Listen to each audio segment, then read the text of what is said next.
जाएगा।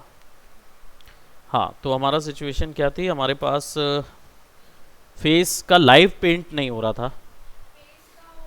हाँ,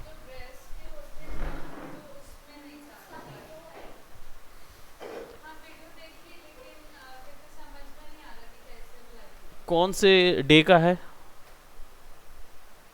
कुछ तो आइडिया होगा, वीडियो डला हुआ है तो कौन से दिन का है ये तो पता चले, क्योंकि 23 के बाद है। चलिए,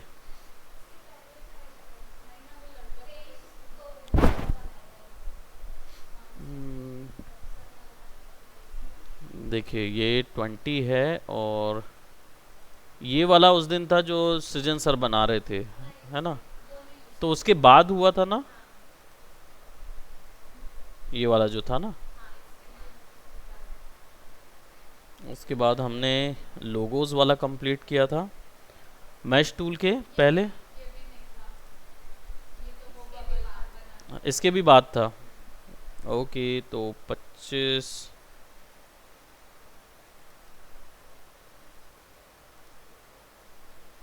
अच्छा, ये तो फोटोशॉप का कलर थ्योरी था, यश का है।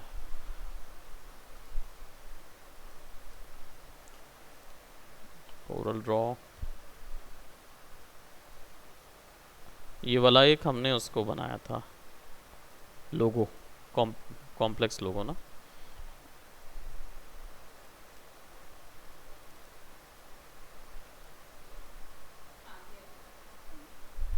ये वाले में कौन सा सेक्शन नहीं हो रहा था? ये तो हाथ वाला था। ओके। हाँ।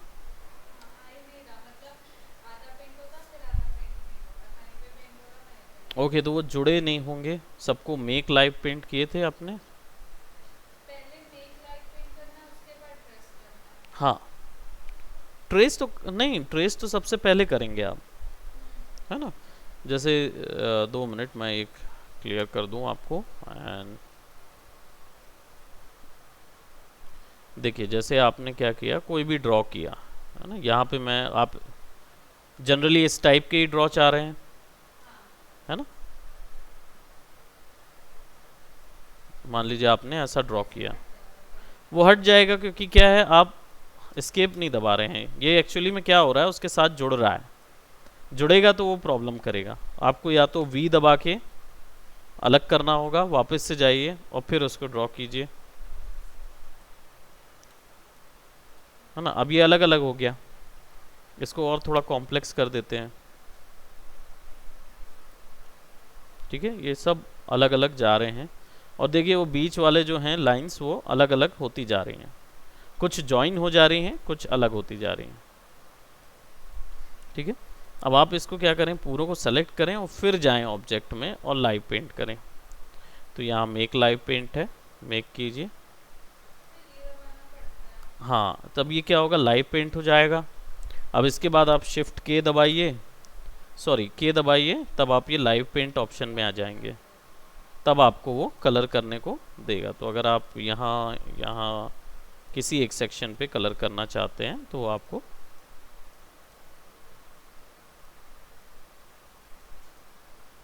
है ना, तो कॉम्प्लेक्स क्रिएट करने के लिए हमको ये करना होगा, ये प्रोसेस रहेगा लाइव पेंट का। ओके, तो हम लोग प्रीवियसली कुछ ये क्रिएट कर रहे थे, बट इसका एक वीडियो मैं आपको शेयर कर दूंगा, पहले इसको ट्राई कर लीजिएगा। तब तक हम लोग क्या करेंगे, आफ्टर इफेक्ट का शुरू करते हैं। ठीक है, इसके वीडियोस हम लोग बीच बीच में एक्स्ट्रा और लगाते रहेंगे, जहाँ पे भी आप लोग के डाउट्स होंगे उसको कवर अप करते रहेंगे। तो अभी जैसे हमने ट्रेस और ये सब चीज़ वाला किया है, लाइव पेंट का एक वर्क बना के देखिए। फिर जहाँ पे भी आपको लगता है कि ये वाला आर्ट वर्क कैसे बना होगा, उसको लेके आइए, हम सामने में बना के उसको देखेंगे कि कैसे वो अचीव हुआ आउटपुट। ठीक है,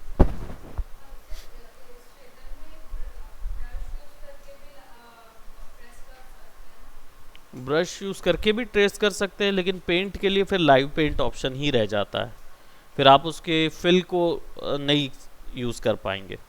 और अगर आप मतलब जैसे आपको सब कुछ सेलेक्ट करके लाइव पेंट करके करना है, उसमें एक लिमिटेशन है लाइव पेंट में। वो लिमिटेशन ये है कि लाइव पेंट जैसे ही कर देते हैं, फिर उसके अंदर ड्रॉ इनसाइड नहीं होता। है ना, जो ड्रॉ आप करते हो फिर ड्रॉ इनसाइड मिल जाता है शेप के अंदर, वो वाले में नहीं मिल पाता, तो वो चीज़ नहीं कर पाते, राइट। ये लिमिटेशन रहती है लाइव पेंट में और आपके सिंपल शेप में, ठीक। नहीं, बेटर तो किसी में भी नहीं। अगर आप हेयर्स करना चाहते हैं तो मल्टीपल हेयर्स बनाइए, बेस हेयर ड्रॉ कर लीजिए, ऊपर में शेडिंग के लिए ब्लॉब ब्रश यूज़ कर लीजिए। ब्लॉब ब्रश क्या होता है, शेप बनाता है, तो इसके पास केवल फिल प्रॉपर्टी होती है। जितना भी ये बन रहा है ये शेप है, तो इसके पास केवल फिल प्रॉपर्टी होती है। इसके पास जो भी ऑब्जेक्ट बनेगा वो फिल रहेगा, तो इसको जो मिलेगी वैल्यू वो फिल मिलेगी। देखिए स्ट्रोक नन रहता है ना, फिल आप दे सकते हो इसमें, तो फिल चेंज होगा, इसमें ड्रॉ इनसाइड काम करेगा। तो अगर आप बाल बनाना चाहते हैं या कोई एक ऐसा चंक बनाना चाहते हैं तो उस चंक का पूरा पेंट ले लीजिए इसके अनुसार और इसको बेस बनाइए, और इसके अंदर पे आप अपने जितने मल्टीपल शेप के शेड्स डालना चाह रहे हैं डालिए, या इसके अंदर पे ही लाइव पेंट डालिए जो आप ब्रश टूल स्ट्रोक ब्रश से बनाएंगे, पेंट ब्रश से, वो चीज़ इसके अंदर करेंगे, ठीक है। हाँ पूछिए।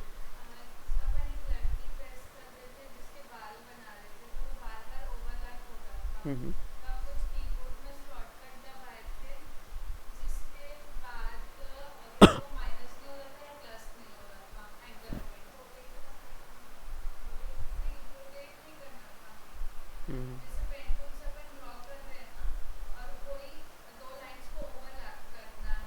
हम्म। हाँ, स्पेस बार जब क्लिक करते हैं, शेप बनाते हैं, स्पेस बार दबाते हैं तो वो मूव कर सकता है साथ में, फिर उसको लगा देते हैं। जैसे हम ये बना रहे थे, जैसे ट्रेस कर रहे थे ना, मान लो आप ट्रेस कर रहे हो,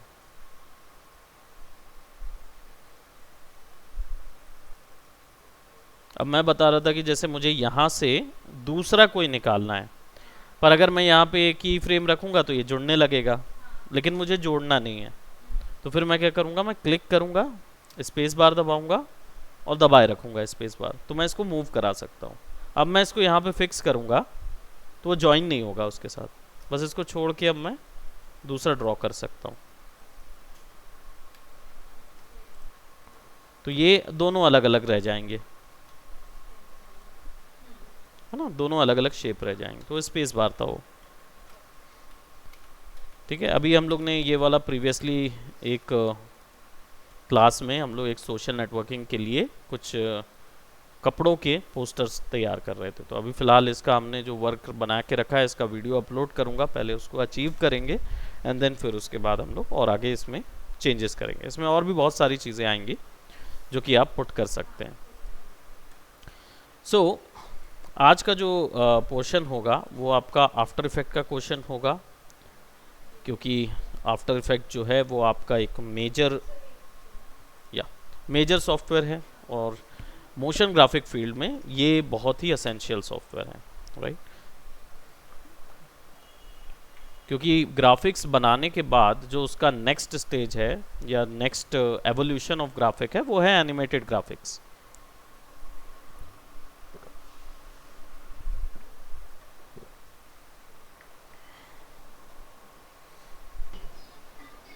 सर कल वाली वीडियो नहीं आया ना? हाँ, कल वाला वीडियो अपलोड नहीं हुआ है। कल मेरे यहाँ लाइट चली गई थी सर, फिर मैं हाँ। वाईफाई पे डिपेंडेंट हूँ पूरा। हाँ ओके।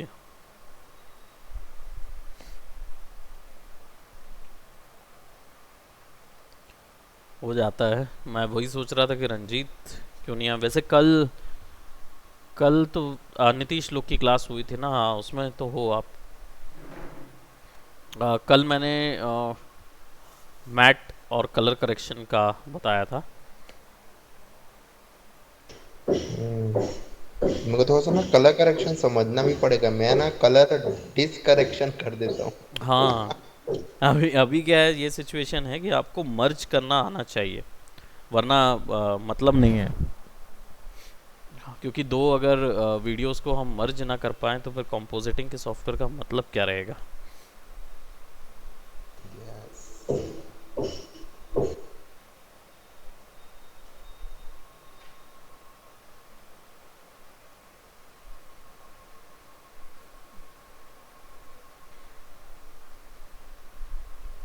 ओके सो शुरू करें।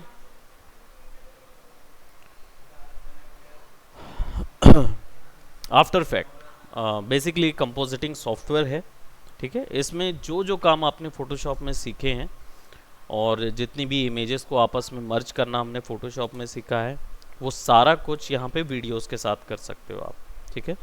2 इमेजेस 3 इमेजेस को आपस में जोड़ा भी जा सकता है, उनके कलर्स चेंज करने हो, उनके अंदर कोई स्पेशल इफ़ेक्ट्स देना हो, वो सारा कुछ आप इसके अंदर कर सकते हैं, ठीक है।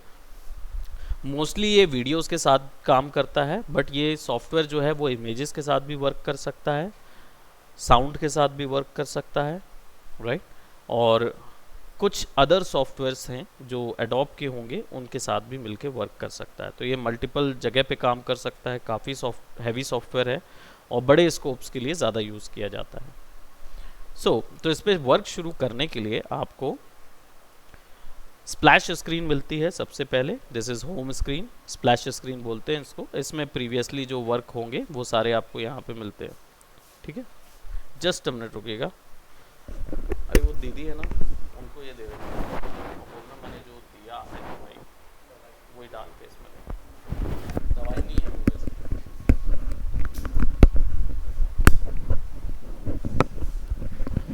ओके सो इस पे वर्क शुरू करने के लिए या वर्क करने के लिए आपको प्रोजेक्ट बनाने होते हैं।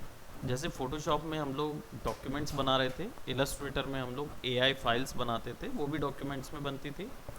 और ऐसे ही जो ग्राफिक डिज़ाइनिंग सॉफ्टवेयर हैं उनमें हम लोग उनके पर्टिकुलर डॉक्यूमेंट्स बनाते थे। बट जब वीडियोस में काम करते हैं तो आपको, हाँ, एज एन वीडियो एडिटर में जब काम करते हैं ना तो प्रोजेक्ट्स में काम करना होता है। प्रोजेक्ट्स के अंदर क्या क्या होता है, सारी फाइल्स भी होती है और पर्टिकुलर सॉफ्टवेयर का फॉर्मेट भी होगा। यानी आपके आफ्टर इफेक्ट का जो फॉर्मेट है वो AEP रहता है, that means after effect project, ठीक है। तो आपको AE फाइल जब भी कहीं दिखाई दे, आप समझ जाइए कि ये वीडियोस के साथ वर्क करने वाले सॉफ्टवेयर्स हैं।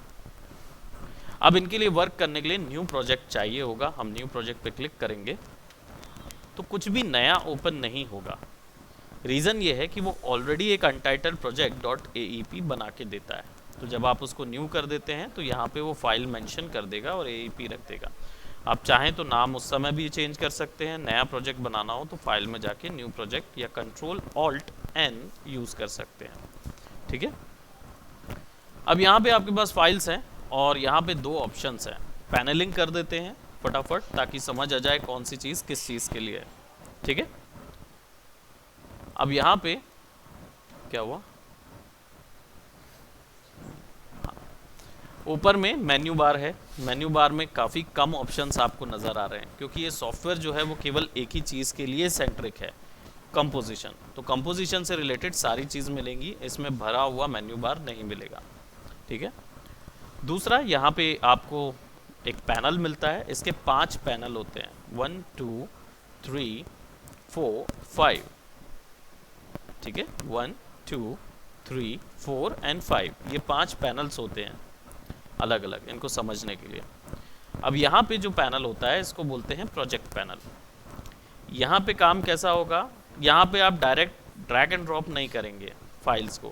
पहले फाइल्स इधर जाएंगी, जितने प्रोजेक्ट में काम की फाइल्स हैं उतनी ही आएंगी, उसके अलावा और कुछ नहीं आएगा, ठीक है। तो सारी फाइल्स इधर जाएंगी, उसके बाद ही आप प्रोजेक्ट में यूज़ करेंगे। तो ये आपका मेन वॉल्ट होता है, वॉलेट है, समझिए। सारा पैसा इधर ही जाएगा, ठीक है। चाहे वो इमेज की फाइल हो, चाहे वो, थैंक यू, तो ये इमेज की फ़ाइल हो, चाहे ऑडियो फाइल हो, चाहे कोई भी वीडियो की फ़ाइल हो, सब चीज़ यहाँ जाएगी, इसके अलावा कहीं नहीं जाएगी। अब यहाँ पे आपके पास रेंडर ऑप्शन है, ठीक है। और इसको ऐसा समझिए, फ़ोटोशॉप की लेयर पैनल जो है वो ये है। यहाँ पे लेयर्स में वीडियो सब कुछ नज़र आते हैं। ये टाइमलाइन पैनल है, यहाँ पे टाइम बताएगा, जो भी लेयर आप यहाँ डालेंगे उसका टाइम यहाँ शो करेगा, ठीक है। तो ये टाइमलाइन पैनल कहलाएगा, ये लेयर पैनल कहलाएगा, ये प्रोजेक्ट विंडो कहलाएगा, ठीक है। और ये हिस्सा जो है वो कॉम्पोजिशन विंडो कहलाता है। कॉम्पोजिशन विंडो का मतलब होता है कि यहाँ पे जो भी काम दिखाया जाएगा वो काम आपका मेन जनता को दिखाई देगा, ठीक है। तो यहाँ पे फाइनल आउटपुट नज़र आता है। राइट में यहाँ पे जितना भी है ये प्रॉपर्टीज़ पैन जैसा ही ऑप्शन है। यहाँ पे मल्टीपल्स पैनल है, हर एक की पैनलिंग करते रहे तो बहुत सारा हो जाता है, इसलिए इसका एक ओवरऑल वर्क है वो है इफेक्ट्स प्रोवाइड करना, बस इसके अलावा इसका और कोई काम नहीं। ठीक है, लिख लो नोट्स, पता है इतना बढ़िया है। कर लेता कंपोजिटिंग कर देते उन लोग की, उतना नहीं तो फिर क्या आता, वो तो भाई थर्ड क्लास काम ही तो था उनके में करने के लिए, इतना कोई भारी काम तो था नहीं। हाँ, आ जाता तो वही तो करना था उनके में, क्या करूं बताया नहीं सर लोग। ठीक है, पैनल समझ में आ गया आप लोग को।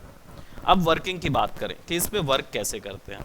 वर्क करने के लिए दो ऑप्शन मिलते हैं शुरुआत में, न्यू कॉम्पोजिशन फ्रॉम फुटेज, क्योंकि सॉफ्टवेयर कॉम्पोजिशन करता है, हेंस कॉम्पोजिशन बनाने के लिए आपको न्यू कॉम्पोजिशन ऑप्शन है या फिर न्यू कॉम्पोजिशन फ्रॉम फुटेज है। अंतर क्या है, न्यू कॉम्पोजिशन का मतलब जब आप डिसाइड करेंगे कौन से फ्रेम और पैनल में कितने साइज में आपका वीडियो दिखाई देगा। ठीक है, और जब न्यू कॉम्पोजिशन फ्रॉम फुटेज का मतलब होता है आप फुटेज को डिसाइड करने देते हैं कि क्या साइज का होगा विंडो। ठीक है, तो हम क्या करेंगे, न्यू कॉम्पोजिशन, दिस टाइम हम न्यू कॉम्पोजिशन कर रहे हैं, क्लिक करेंगे और यहाँ पे मुझे मिल रहा है कॉम्पोजिशन सेटिंग्स। ये सेटिंग्स और आपके फोटोशॉप में न्यू डॉक्यूमेंट की जो विजर्ड होता है सेटिंग, उसमें कोई अंतर नहीं। तो जो हम लोग फोटोशॉप में यूज़ करते थे उसमें कौन कौन सी तीन वैल्यूज़ हैं प्रिंस, कौन कौन सी तीन वैल्यूज़ हैं डॉक्यूमेंट, फोटोशॉप डॉक्यूमेंट में जो कि हमको देखनी होती है। मयंक बता देगा, तुम्हारा सीनियर है, बता दो भाई। तीन ही वैल्यू देखनी होती है फोटोशॉप डॉक्यूमेंट जब ओपन करते हैं, जहाँ पे फाइल होती है, दिखाते हैं ना ढेर सारी फाइल्स होती हैं, राइट में कुछ कस्टम प्रीसेट्स होते हैं। रोशन उठाना जरा उसको, रोशन कौन सा गाना चल रहा है, हैप्पी बकवास, गाने भी बकवास सुनने जाएंगे। हाँ तो बताइए रोशन, ये न्यू डॉक्यूमेंट में कौन सी तीन वैल्यूज होती है जिनको सबसे मेजर होता है न्यू डॉक्यूमेंट में फोटोशॉप के। वाह, आधी चीज सही पकड़ लिया, हाइट विड्थ और लेंथ। कितने डायमेंशन देता फोटोशॉप, 3D सॉफ्टवेयर है, XYZ 3 एक्सेस दे देता है। वो देखो वो सही भी मान गया। बताओ फोटोशॉप में कौन कौन सी वैल्यूज मिलती है। बाप रे भाई, क्वेश्चन ये है कि फोटोशॉप का जब न्यू डॉक्यूमेंट ओपन होता है, कैनवस चाहिए होता है, तो कौन सी तीन वैल्यूज हम ध्यान में रख के ओपन करते हैं उसको।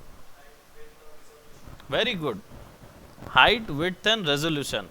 हाइट, तुम 3D से ऊपर ही ना आना जीवन में कभी, है ना। ये वो बंदा है सोचिए जो अनकॉन्शियस माइंड में भी 3D सोच रहा है ना। सॉफ्टवेयर भी 3D लिया है, 2.5 साल का कोर्स 3D का है, लेकिन 3D पिक्चर देखना पसंद नहीं इनको। काम 3D पिक्चर में ही करना है, लेकिन 3D पिक्चर देखना पसंद नहीं आता, मजा नहीं आता इनको। कौन सी देखते हैं, असुर देख के आते हैं। अब सोचिए असद वारसी का सीरीज देख के आएंगे, बड़े आए, असुर देखेंगे। तो कॉम्पोजिशन नेम में जो फाइल का नाम होगा वो चीज़ यहाँ पुट करेंगे हम लोग। तो इसको हम लोग ए फर्स्ट कॉम्प नाम रख देते हैं ताकि आपको याद रहे। ठीक है, यहाँ पे तीन ऑप्शंस हैं, बेसिक, एडवांस और 3D रेंडर। ठीक है, ये तीन टैब मिलते हैं। फोटोशॉप से थोड़ा डिफरेंट होगा क्योंकि ये वीडियोस वाला है ना, तो हम लोग समझेंगे इसको। बेसिक को अभी थोड़ी देर के लिए फॉर द मोमेंट इसको ऑफ करते हैं। एडवांस, ये ऑप्शन तब काम आएगा जब हम लोग मोशन ब्लर के साथ काम करेंगे, जब कैमराज में मोशन चाहिए होगा ना, जूम इन जूम आउट करना होगा, तब इसकी ज़रूरत पड़ेगी। 3D रेंडरर, जब हम कोई 3D सॉफ्टवेयर यूज़ करेंगे, जैसे सिनेमा 4D ऐसा 3D सॉफ्टवेयर है, अगर आप उसके साथ इसके साथ वर्क करना चाहते हो तब आपको ये 3D रेंडरर लगेगा, है ना।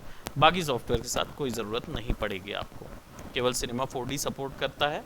माया मैक्स के लिए अलग से एक स्क्रिप्ट लगती है जो इसके अंदर डालनी पड़ती है, तब आप इसका यूज़ लिंक कर सकते हैं माया और मैक्स से, 3D सॉफ्टवेयर से। ठीक है, तो अभी ये दो चीज़ें हमारे किसी काम में नहीं आएंगी। ठीक है, अब आ जाते हैं बेसिक्स पे। तो तो ये दोनों चीज़ें एडवांस लेवल पे काम आएगी, थोड़ा बहुत ज़रूर देख लेंगे कि कैसे इनको यूज़ किया जाता है, बट आपके वर्कफ्लो या मोशन वर्कफ्लो में इसकी ज़रूरत नहीं पड़ेगी।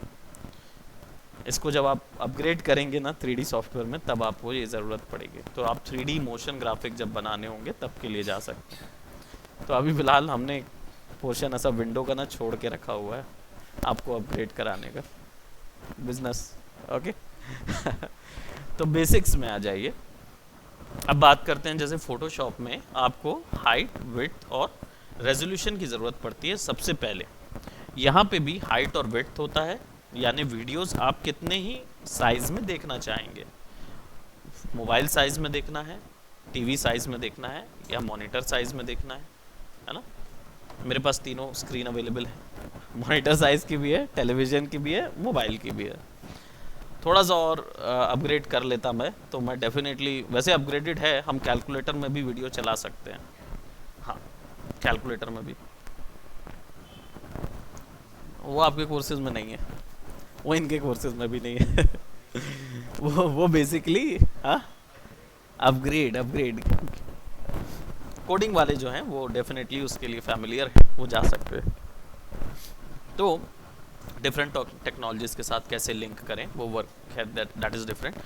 तो यहाँ पे जो साइज़ है हमको ध्यान रखना है दो चीज़ें, विच इज़ यहाँ पे आती है हाइट और विड्थ, और तीसरी चीज़ आती है फ्रेम रेट। फ्रेम रेट क्या होता है? FPS जिसको बोला जाता है। क्या होता है ये बताए मयंक? वाह, फ्रेम पर सेकेंड लिखिए, अब एक्सप्लेन करें।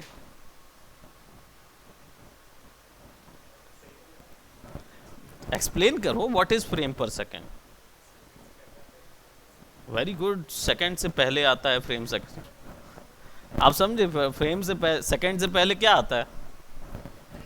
मिली सेकेंड आता है। मिली सेकेंड से पहले क्या आता है? नैनो सेकेंड आता है। नैनो सेकेंड से क्या आता है? हाँ, फ्रेम्स। क्यों भाई? फ्रेम्स क्या होता है?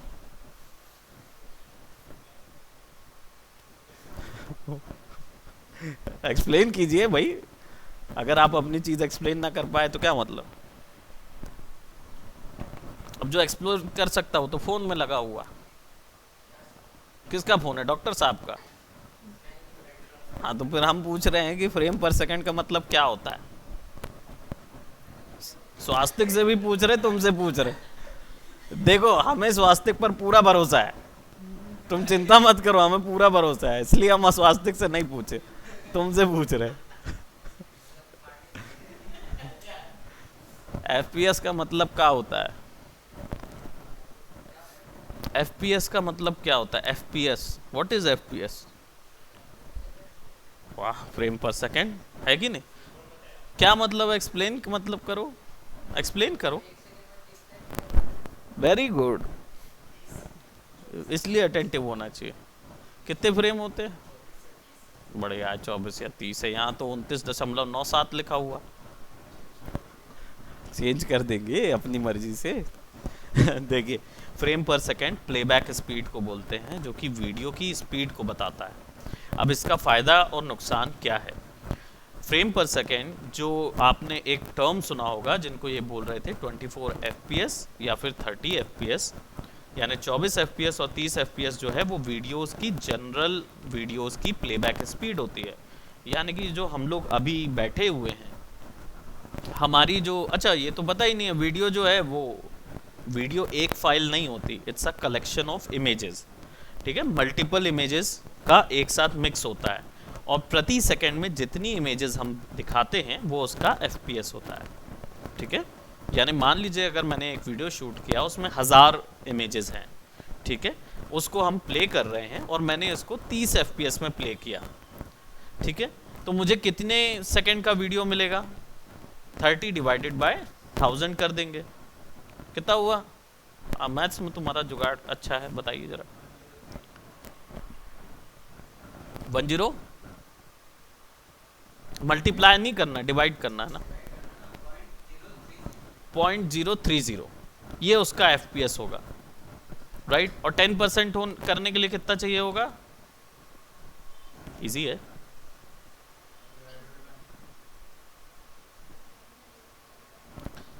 कैलकुलेशन करते रहिएगा, कैलकुलेटर अवेलेबल है आप लोगों के पास, वो करते रहेंगे। इश्यू ये है कि एक सेकेंड में जितने वीडियोस जितना फ्रेम्स दिखाए जाते हैं, पर frame is equal to 1 image, ठीक है। तो अगर जितने इमेजेस के कलेक्शन एक सेकेंड में दिखाए जाते हैं वो उसका FPS कहलाता है। अब समझे क्या इससे, और क्यों 24 रखना है? तो जनरल वर्ल्ड का जो स्पीड होता है वो 24 FPS टू 30 FPS होता है, रियल वर्ल्ड का जो स्पीड होता है, ठीक है, जो हम मोशन करते हैं। इसलिए कभी आप अगर अपने घरों में ऑनलाइन वाले बैठे हैं तो अपने घर में हाथ हिला के देखिए अपना, है ना।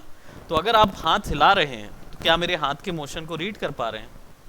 नहीं, क्योंकि मैं इसे 30 FPS से ज़्यादा की स्पीड में हिला रहा हूँ, राइट। इसलिए आप उसको देख नहीं पा रहे। आप क्या देख रहे हैं? इसको मोशन ब्लर, इसको मोशन ब्लर बोलते हैं, ठीक है। इस चीज़ को समझना ज़रूरी है। तो अब इसका एक फंडा सिंपल सा समझिए, जितने कम फ्रेम पर सेकेंड वीडियो उतना स्पीड, और जितने ज़्यादा फ्रेम पर सेकेंड वीडियो उतना स्लो, ठीक है। अपोजिट होता है। जो आपके कार्टून्स और ये जो आते हैं ना जो फास्ट स्पेस में चलते हैं, एनिमेज, जापानीज एनिमे 15 FPS में चलते हैं, ठीक है। और जब आप हाइपर स्लो मोशन देखते हैं वो कितने स्पीड में चलते हैं? 120 600 फ्रेम पर सेकेंड में चलते हैं, जिसमें सुपर स्लो मोशन दिखाया जाता है। 15,000 50,000 फ्रेम पर सेकेंड्स में दिखाते तो और सुपर स्लो मोशन दिखाते हैं। लाइट्स को कैप्चर करने के लिए आई थिंक फोटोन कैमरा आया हुआ है जो कि लाइट के फोटोन का कैप्चर करता है। उसको देखिएगा 10,000 या 1,00,000 कुछ फ्रेम्स पर सेकंड में दिखाता है वो, तब भी वो कैप्चर नहीं कर पाता, बस थोड़ा सा दिखा पाता है कि लाइट यहाँ से यहाँ तक गई है। लाइट की स्पीड उससे भी ज़्यादा तेज़ है। खैर वो हमारा कंसर्न नहीं है, बस थोड़ा सा हमें जानना होगा। FPS पे चलता है क्या जी? राघव कितने FPS पे चलता है? 2-3 FPS में चलता होगा क्योंकि उसका ग्लिच आ जाता है राघव की स्पीड जो होगी वो 15-20 हज़ार, कॉकरॉक्स जो था ना 15-20 हज़ार फ्रेम्स पर सेकंड में चलेगा स्लोली। एनीवेज, तो यहाँ पे हमारे पास क्या है, फ्रेम रेट हमें ध्यान में रखना होगा। 29.97 फ्रेम सेकंड मतलब होता है 30 FPS, क्योंकि ये 29 पॉइंट बढ़ गया है, उससे आगे है, दैट मीन्स वो 30 की कैटेगरी में आता है, ठीक है। यहाँ पे स्क्वायर पिक्सल्स है, और याद है आप लोगों को फोटोशॉप में ये ऑप्शन वहाँ पे रहता है। तो ये क्या ऑप्शन है मुझे बताएंगे?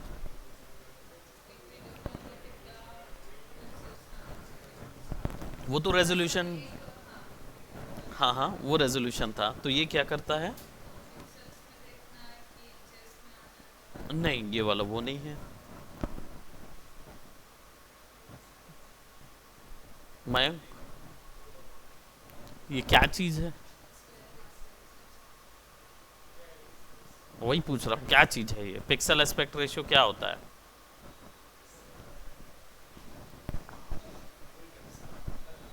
रोशन, पिक्सल एस्पेक्ट रेशियो क्या होता है?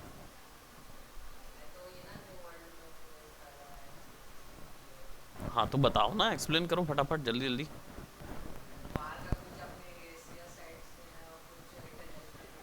कौन सा साइज? एशिया का कौन सा साइज? इंटरनेशनल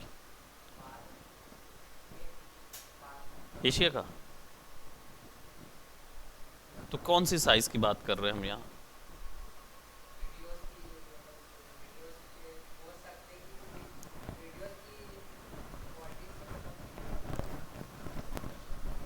आप लोग को भी पता होगा क्योंकि फोटोशॉप में ये चीज़ यूज़ होती है। हाँ, वो रेजोल्यूशन है। ये 1 पिक्सल के साइज की बात कर रहा है। इमेज में या फ्रेम में 1 पिक्सल का साइज कितना होना चाहिए वो ये होता है। NTSC जहाँ पे भी पढ़ेंगे वो एशियन साइज होता है, पाल जहाँ पे भी पढ़ेंगे यूरोपियन साइज होता है, ये मैं बताया था ना। और एनामॉर्फिक क्या होता है? एनामॉर्फिक क्या होता है मयंक, प्रिंस? एनामॉर्फिक क्या होता है? फोटोशॉप नहीं पढ़े थे? काहे नहीं पढ़े भाई? फैकल्टी नहीं पढ़ाया हाँ, स्वास्तिक, एनामॉर्फिक क्या होता है?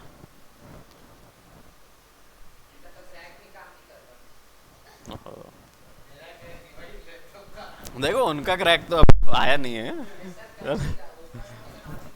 ओहो, कोई बात नहीं, रखेंगे, मैं कोशिश करूँगा उसको करने की। हाँ, तो स्क्वायर पिक्सल्स क्या होते हैं नहीं पता। देखिए एनामॉर्फिक कैमरा जो होता है ना, वो शॉर्ट रेंज में वाइड स्क्रीन लेंस होता है। कैमरे में जब एनामॉर्फिक लेंस लगा देते हैं ना, तो छोटे रेंज पे वाइड स्क्रीन कैप्चर किया जाता है।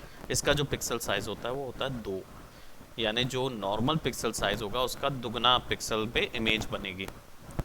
ठीक है, तो इस और डेप्थ में जाते जाएंगे ना, तो अंत में आपको समझ में आएगा कि ये एक्चुअल में केवल एलईडीज़ की बात हो रही है। ये केवल छोटे छोटे एलईडीज़ होते हैं जिनके मिक्स करने से एक पिक्सल बनता है। अब उन एलईडीज़ की संख्या बढ़ा दीजिए तो ज़्यादा कलर्स उनके अंदर स्टोर हो पाएंगे। जितने ज़्यादा कलर स्टोर हो पाएंगे उतना रेजोल्यूशन हायर होता जाएगा।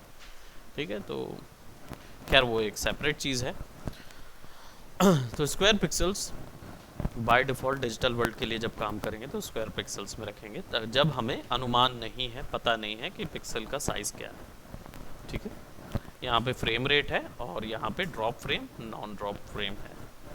दैट मीन्स कि अगर वीडियोस में कोई जब ढेर सारे वीडियोस आते हैं तो कई बार कुछ वीडियोस की रीड करने में दिक्कत होती है, तो उसमें अगर आप ड्रॉप फ्रेम कर देंगे तो जब दिखेगा वीडियो सॉफ्टवेयर के अंदर तो वो उसको स्किप कर जाएगा।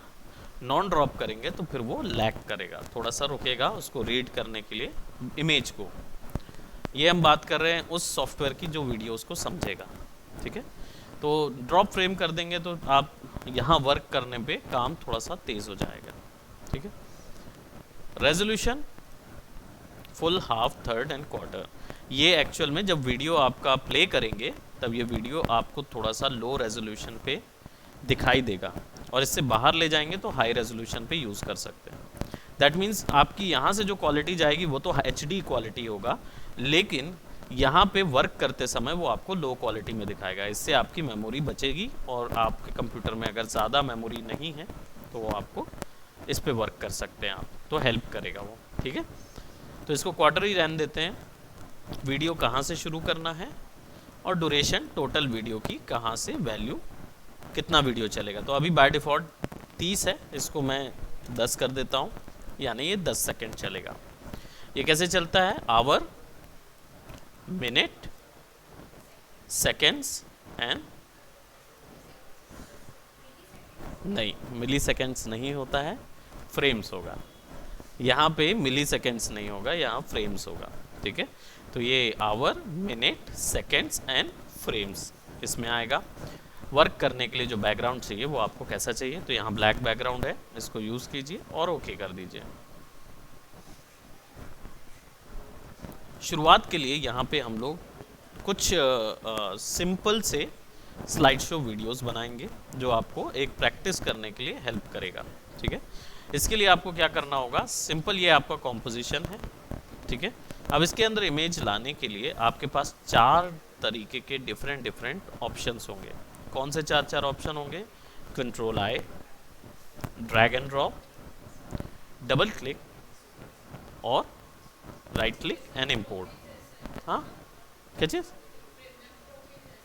प्रीमियर प्रो की तरह है, क्योंकि एडोब के ही सॉफ्टवेयर्स हैं तो दोनों के सिमिलर होंगे इंटरफेस। थोड़ा सा डिफरेंस है, थोड़ा सा सिमिलैरिटीज़ है। ठीक है, तो अब क्या करेंगे, यहाँ पे डबल क्लिक करेंगे, फाइल्स आ जाएंगे। ठीक है, अब फाइल्स आप कहाँ से पिक करना चाहते हैं, आप चाहें तो आप इमेज फाइल से पिक कर सकते हैं, इंपोर्ट वो आ जाएगा। चाहे तो साउंड फाइल अगर आपको लाना है तो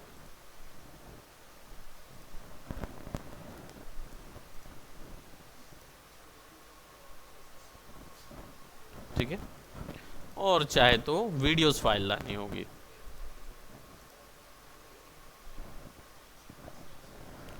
ये सब फाइल्स यहाँ दिखाई देगी। प्रीमियर प्रो में डबल क्लिक करते हैं तो यहीं पे एक सोर्स पैनल खुल जाता है जिस पे आपको वीडियो के अंदर की सारी नॉलेज मिल जाती है। आफ्टर इफेक्ट में जब डबल क्लिक करेंगे तो यहाँ पे फुटेज पैनल खुल जाएगा, उसके अंदर आपको वीडियोस की सारी प्रोसेस नज़र आएगी। अब वीडियो जो है वो प्ले होते हुए क्यों नहीं नज़र आ रहा है, क्योंकि वीडियोस काफ़ी हैवी होते हैं।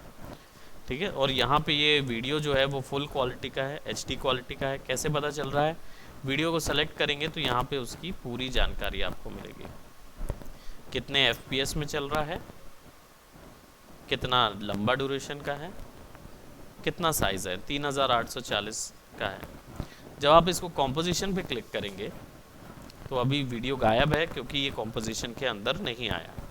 कॉम्पोजिशन के अंदर लाने के लिए आपको क्लिक करके ड्रैग करना होगा लेयर पैनल में, और आपको वीडियो जो है वो कॉम्पोजिशन में अंदर मिलेगा। अब आपके पास यहाँ पे इसको व्यू करने की अथॉरिटी होगी। स्पेस बार दबाएंगे तो वीडियो प्ले होता है, ठीक है। और उससे क्या होता है, यहाँ पे आप देख रहे हैं ग्रीन कलर की लाइन, ये रैम को यूज़ कर रहा है उसको प्रोसेस करने के लिए। यानी कि अभी फ़िलहाल वीडियो जर्क में दिखेगा, जब एक बार ग्रीन लाइन कंप्लीट हो जाएगी उसके बाद वीडियो उस ग्रीन लाइन पे प्ले करेंगे तो फास्ट प्ले होगा, ठीक है। जैसे देखते हैं यहाँ पे देखिए जर्क हो के प्ले हो रहा है,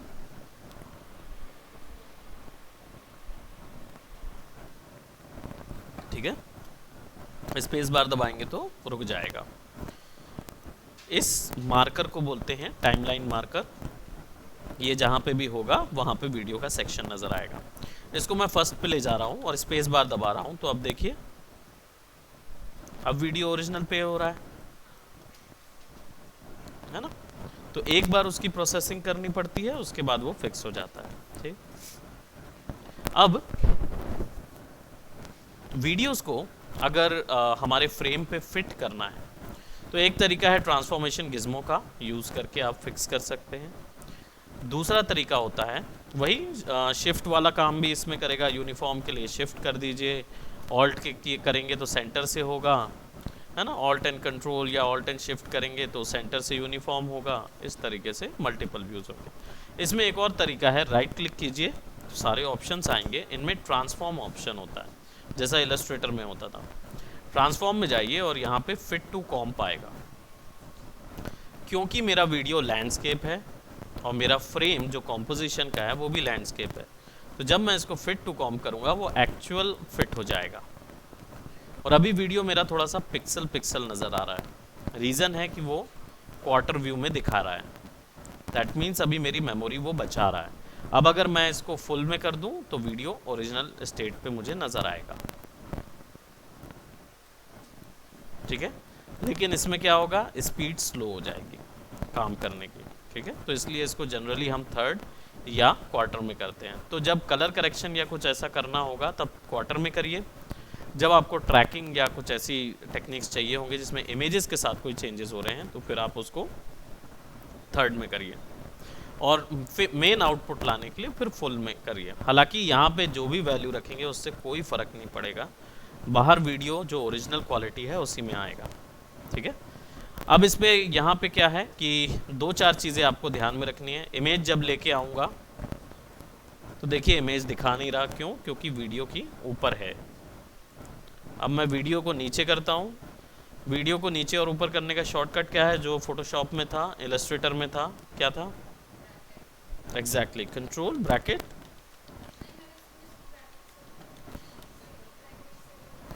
है ना। ब्रैकेट से साइज बढ़ेगा ब्रश का, तो कंट्रोल है ना, लेफ्ट साइड या राइट साइड करेंगे तो नीचे ऊपर होगा वो, ठीक है, लेयर्स का। अब ये जो इमेज है ये फिट नहीं हो सकती, क्योंकि अगर मैं इसको ट्रांसफॉर्म फिट टू कॉम करूँगा तो वो स्ट्रेच हो जाएगी। तो क्योंकि इसकी हाइट, इसका विड्थ है ही नहीं, तो फिर मैं इसको फिट टू कॉम हाइट करूँगा, ठीक है।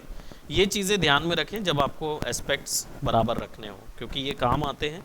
अब इसको हम डिलीट कर देते हैं, सेलेक्ट करके सीधा कीबोर्ड से डिलीट दबाइए, डिलीट हो जाएगा। साउंड वगैरह अभी कोई ज़रूरत नहीं है, बाकी अगर आप साउंड डालेंगे तो साउंड फाइल कुछ इस तरीके से नज़र आएगी। ये प्ले तभी होगी जब आप अपने कीबोर्ड से डॉट वाला जो बटन है तब दबाएंगे, तभी प्ले होगा। स्पेस बार से ये प्लेट नहीं, ठीक है। क्या हुआ? नहीं, अभी उनका प्रोसेस नहीं किया गया है, ठीक है, करेक्ट। सो वीडियोस को जो ऑनलाइन वाले हैं उनको सुनाई दे रहा था?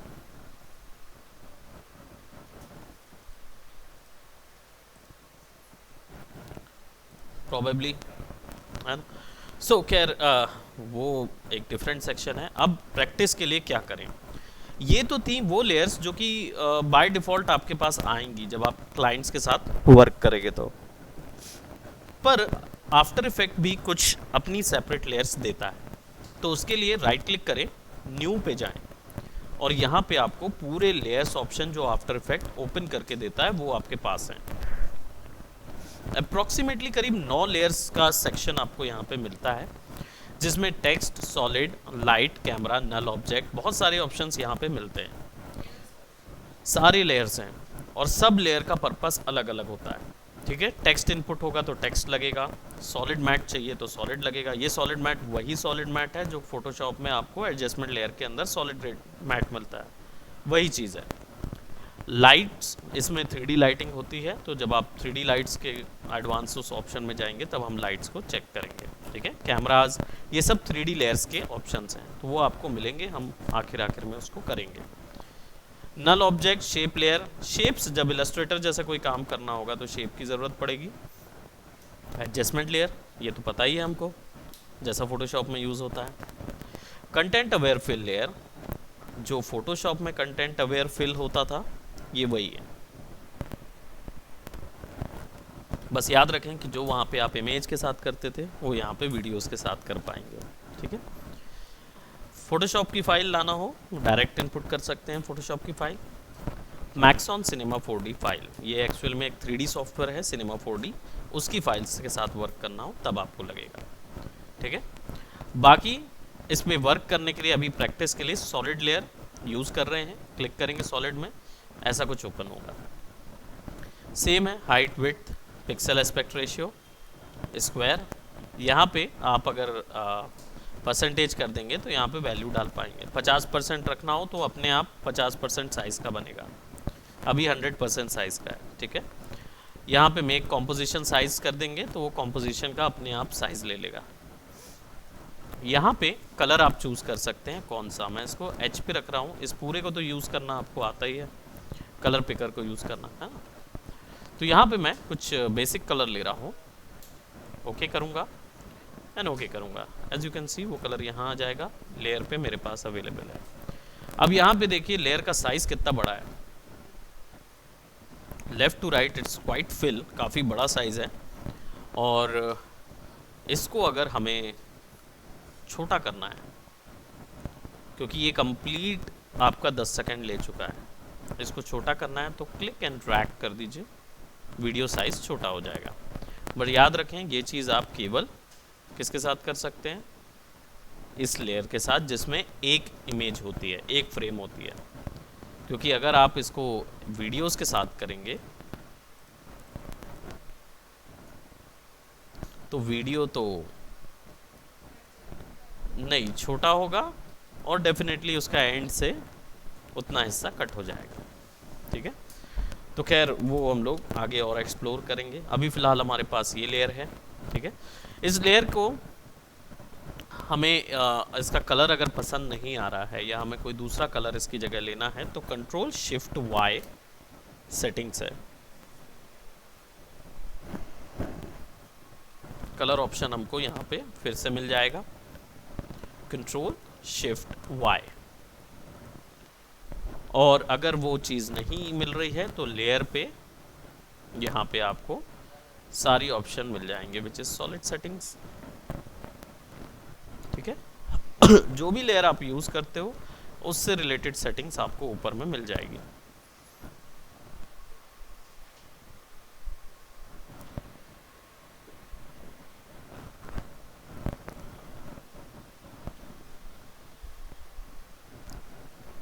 अभी इनका लेट शुरू हुआ है, तुम्हारा भी और लेट जाएगा। तो लेयर, सॉलिड सेटिंग्स, ठीक है। और भी जितनी लेयर्स हैं उन सब की सेटिंग्स यहाँ पे, उन सब की आपको प्रॉपर्टीज़ मिल जाएंगी। लेयर के डुप्लीकेट चाहिए हैं, सेम साइज़ के मल्टीपल डुप्लीकेट्स चाहिए हैं तो कंट्रोल डी, लेयर को सेलेक्ट करके कंट्रोल डी कीजिएगा, डी, डी फॉर डांटे, D for Devil May Cry, D for कौन सी, दासी, कौन सी वेब सीरीज देखते हो डी से, डी से कोई भी वेब सीरीज, दृश्यम पिक्चर आई थी, याद है? बड़े, कंट्रोल डी, ठीक है, कंट्रोल डी करेंगे, नेक्स्ट लेयर आएगी, उस लेयर को सिलेक्ट कीजिए, कंट्रोल शिफ्ट वाई कीजिए, sorry control shift by, solid setting आएगा, कलर चेंज कीजिए,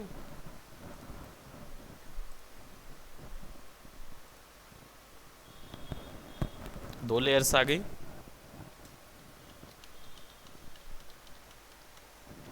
अब इन लेयर्स को जैसे प्रीमियर में हम सेट करते आए हैं, अगर इनको साइड बाय साइड खड़ा कर दिया जाए और प्ले किया जाए तो ये कैसे प्ले होंगी, ठीक है। Similarly control D, control shift by, सबसे बेसिक जो मोशन ग्राफिक इफेक्ट होता है, अब इसको अगर लेयर के पीछे फिक्स करना है तो शिफ्ट के साथ ट्रैक कीजिए तो अपने आप स्नैप हो जाएगा, ठीक है। और लेयर को अगर आपको अपने लेयर का जो स्टार्टिंग फ्रेम है उसको अगर आपको अपने मार्कर से फिक्स करना है, ठीक है, लेयर का जो स्टार्टिंग फ्रेम है उसको मार्कर से फिक्स करना है, तो ब्रैकेट, स्क्वायर ब्रैकेट्स लेफ्ट तरफ विदाउट कंट्रोल के साथ, ठीक है।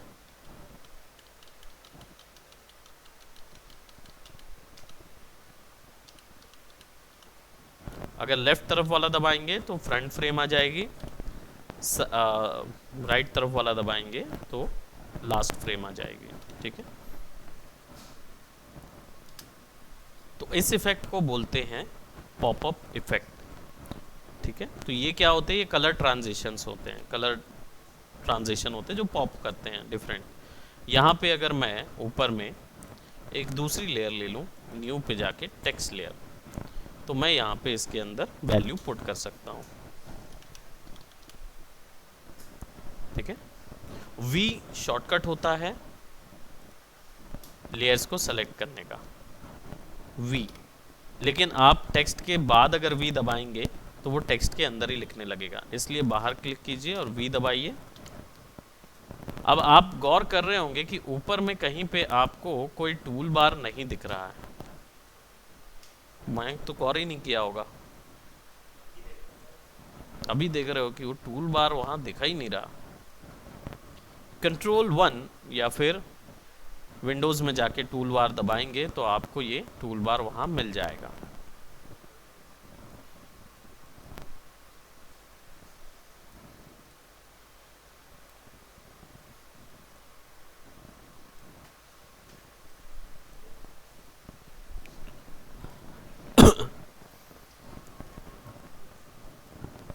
ठीक है, इसके अंदर इतनी सेटिंग्स आती हैं और आपको फिक्स करना हो तो इसको आप वर्क स्पेस में जाके ऑल पैनल्स कर दीजिए तो वो फिक्स करके आ जाएगा, ठीक है। टूल्स पैनल आप चाहें तो फिक्स कर सकते हो इसके अंदर, तो आपको सिंपली वर्क स्पेस पे जाके यहाँ ऑल पैनल्स करना होगा। अब मेरा जो हेलो है इसको मैं थोड़ा सा स्ट्रेच कर रहा हूँ, इसको यहाँ रख रहा हूँ, ठीक है। अब मैं चाह रहा हूँ कि जैसी कलर चेंज हो तो इस हेलो का भी कलर चेंज हो जाए। उस कंडीशन में मुझे हेलो की डिफरेंट लेयर्स चाहिए होंगे। अब डुप्लीकेट तो मैं कर सकता हूँ, कंट्रोल डी से डुप्लीकेट कर सकता हूँ, बट एडिशनल एक लेयर बनाने से अच्छा है मैं इसको बीच से कट कर दूँ। कट करा नहीं हूँ अभी, अब कट करने के लिए कंट्रोल शिफ्ट डी दबाना होगा, D for Devil May Cry. Control shift D दबाइए, जहाँ पे आपका ये जो ब्लू कलर का मार्कर होगा वहाँ पे कट लग जाएगा। यहाँ पे भी कंट्रोल शिफ्ट डी। अब आपके पास क्या हो गया, 3 सेपरेट लेयर्स आ गए। लेयर को यहाँ से स्नैप कर देते हैं क्योंकि हमें इससे बड़ा नहीं चाहिए। इसके बाद सब कुछ काला हो जाएगा।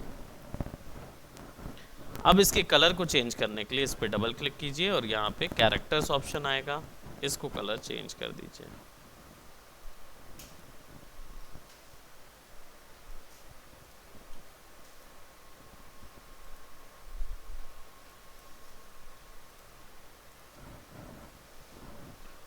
अब इसको प्ले करेंगे।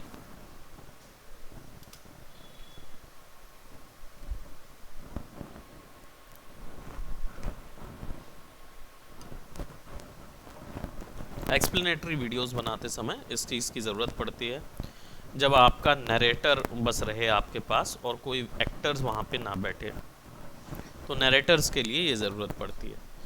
ठीक है, वो कोई बात कर रहे हैं, हेलो दिस इज़, अगर आप चाह रहे हैं कि ये वैल्यू चेंज होके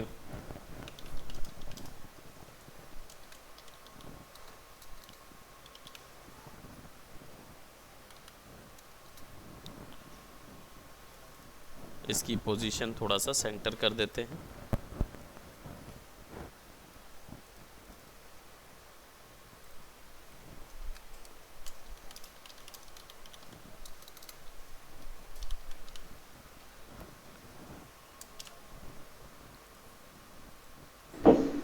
काफी फ्रेंड्स देखते हो सर आप। कौन सा है ना, फ्रेंड्स में आता है ये, मैं एक्चुअली फ्रेंड्स देखता ही नहीं था। हाँ बट मैंने एक्चुअली ऑब्जर्व किया है ना कि ये एक्सप्लेनेटरी वीडियोस में बहुत ज़्यादा चलता है। फ्रेंड्स भी मैंने एपिसोड्स नहीं देखे हैं बट सुना बहुत है, इसलिए मैंने उसको फॉलो किया, थोड़ा सा उसको देखा, तो मैंने समझा कि it is not my cup of T. तो मैं वापस अपने गौरी वाले जो रेटेड आर कंटेंट होता ना उसमें वापस लौट गया, मैंने उसको देखा नहीं। ठीक है, इट वाज टू वो एनिमे वाला तो खून खराबा दिखाते हैं वो। खून खराबा वाला जो होता है, मैं उस पे चला गया। So I haven't seen that, I am major into the adult swim, तो अब अलग जगह घूमता हूँ मैं। ठीक है, तो हम ये चीज़ नहीं देख पाते। सो ये, लेकिन हमारी दुनिया में ज़रूरत ज़्यादा लोगों को इन चीज़ों की है, तो वो इस चीज़ के लिए आते हैं, तो हमने इसको एक बना के रखा है। ये शुरुआत कीजिए अपना कोई भी कंटेंट बनाने के लिए, इंट्रोज में आप इस चीज़ को दे सकते हैं। ठीक है, इसके बाद इनके इफ़ेक्ट्स में काम करेंगे कि इनके अंदर जो पॉपअप मोर इफ़ेक्ट्स आते हैं वो किस तरीके से देने हैं। ठीक है, तो ये आपका प्रैक्टिस वर्क रहेगा, इसको शुरुआत कीजिए एंड देन फिर उसके बाद हम लोग आफ्टर इफेक्ट के अदर वर्क्स में जाएंगे। Done? Anything else? No? Bye bye, take care.